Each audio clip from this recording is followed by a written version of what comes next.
Bueno, el tema del endeudamiento hemos explicado en varias ocasiones que hemos hecho 1.600 millones de gestión con los organismos financieros internacionales, Fondo Monetario, Banco Mundial, BID y BESIE.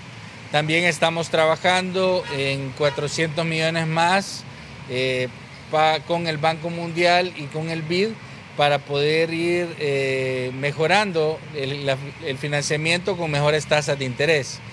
El resto, digamos, que no podamos conseguir, con los organismos internacionales, seguramente lo vamos a ir a buscar con el mercado. ¿Cuándo es la fecha? No puedo decirlo por razones confidenciales del mercado. Nosotros nos regimos con las reglas de la Bolsa de Nueva York, porque es en el mercado internacional donde se emiten los bonos, y no puedo adelantar criterio a los inversionistas. Con respecto a la ley de responsabilidad fiscal, estamos trabajando ya en un plan de mediano plazo, en un programa de trabajo que nos lleve a la disminución de la deuda pública de aquí al 2030, y eso implica, grandes esfuerzos por las próximas 3 administraciones públicas, incluyendo esta, para poder, mejorar el nivel de presupuesto del Estado con esfuerzos administrativos en materia de ingresos y esfuerzos de eficiencia del lado del gasto público. ¿Se van a continuar colocando bonos?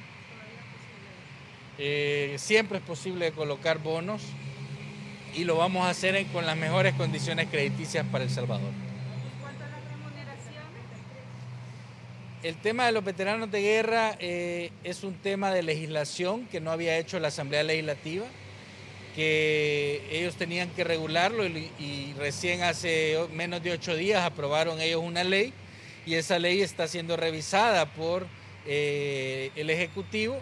No le pueden decir al Ejecutivo que tenía 2 meses de no pagarles.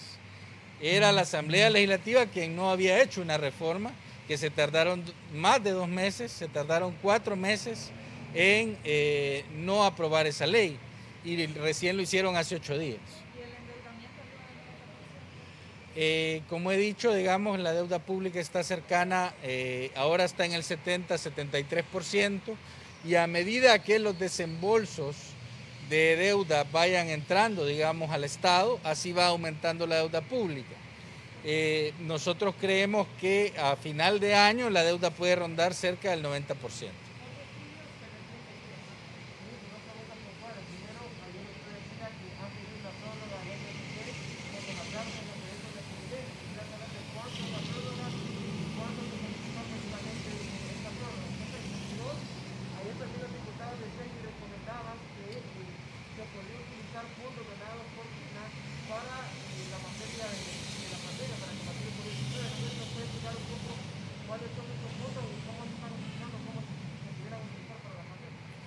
Bueno, en el tema de Fomilenio, antes de la crisis no había retraso, comencemos diciendo eso.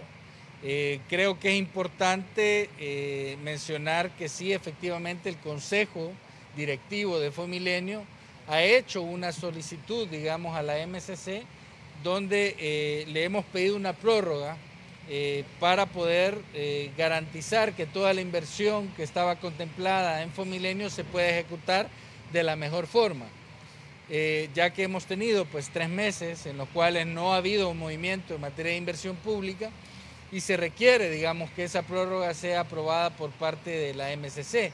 Esto tiene que aprobarlo el Congreso de los Estados Unidos, y estamos haciendo todas las gestiones para que esto mejore y se logre.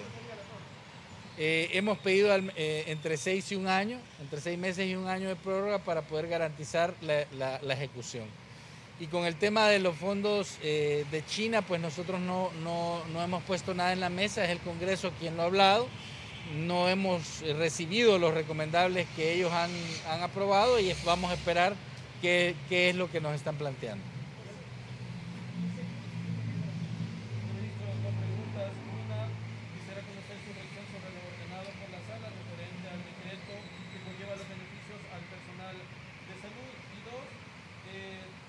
Sobre la recaudación de renta de IVA, ¿cómo está?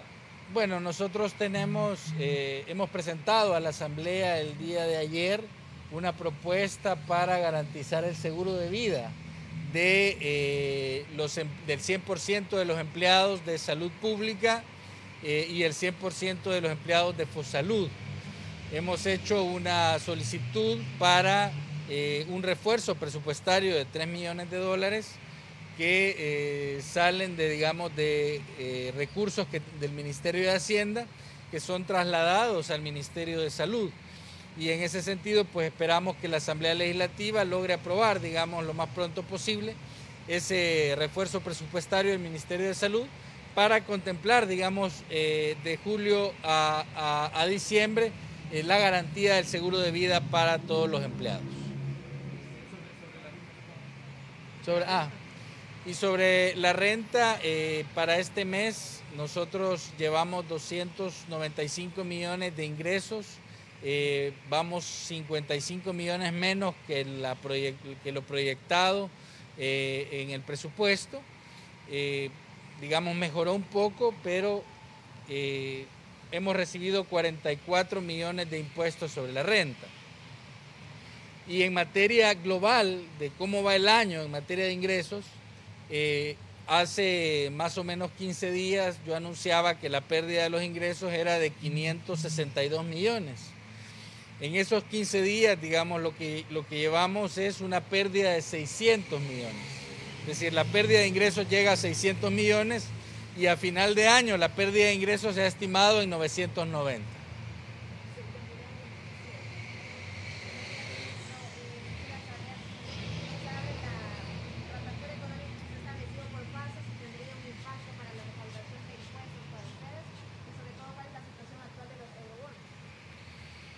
De lo último que me preguntó no le puedo informar por confidencialidad. ¿Cuál es la situación, la relación que tiene la reapertura económica con los ingresos?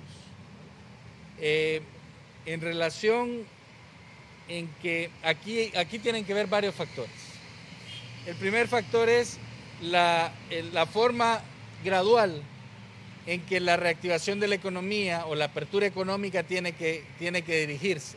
Es decir, no pueden entrar el 100% de los sectores, no porque no puedan trabajar, porque no sea el momento de hacerlo, sino porque hay que manejar el protocolo sanitario y evitar, digamos, que la pandemia se vaya a acelerar como ha sido en el resto de países. Honduras volvió a cerrar, Guatemala volvió a cerrar, Chile volvió a cerrar, Colombia volvió a cerrar, Ecuador volvió a cerrar, México volvió a cerrar.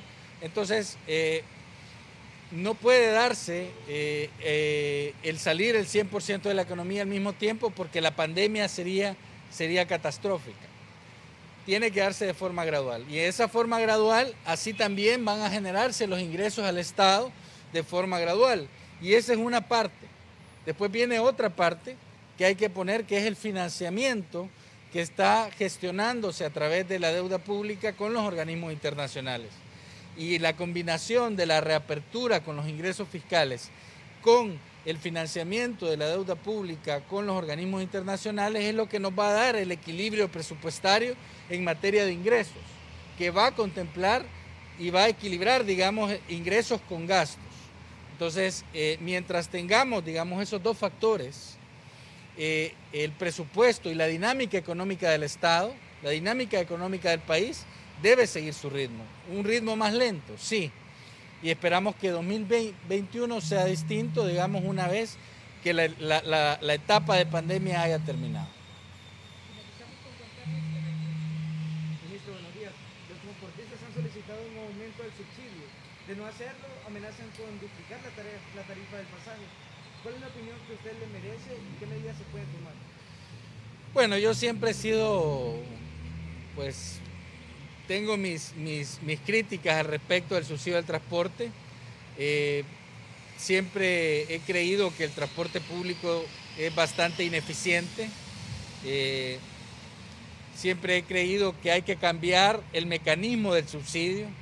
Nosotros tenemos un mecanismo que es pagarle, digamos, a los transportistas, a los dueños del transporte público, un subsidio de $400 y $200 según sea bus o microbús. no debe ser el subsidio así, hay que focalizar el subsidio, hay que razonar, digamos, que el subsidio se debe entregar en base a la demanda y no en base a la oferta. La demanda son las personas que se suben al transporte público y la oferta son el número de autobuses que hay en el sistema público. Debemos cambiar el sistema de transporte público, debemos cambiar el subsidio al transporte público y claramente no hay ninguna intención del gobierno de aumentar.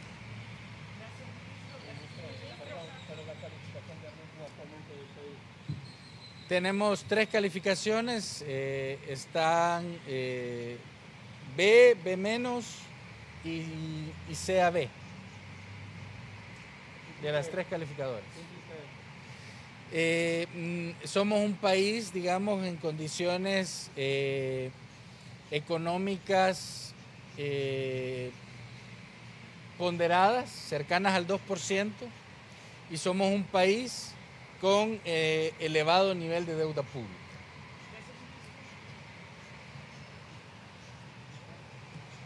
Gracias, cuídense. Salud, papá.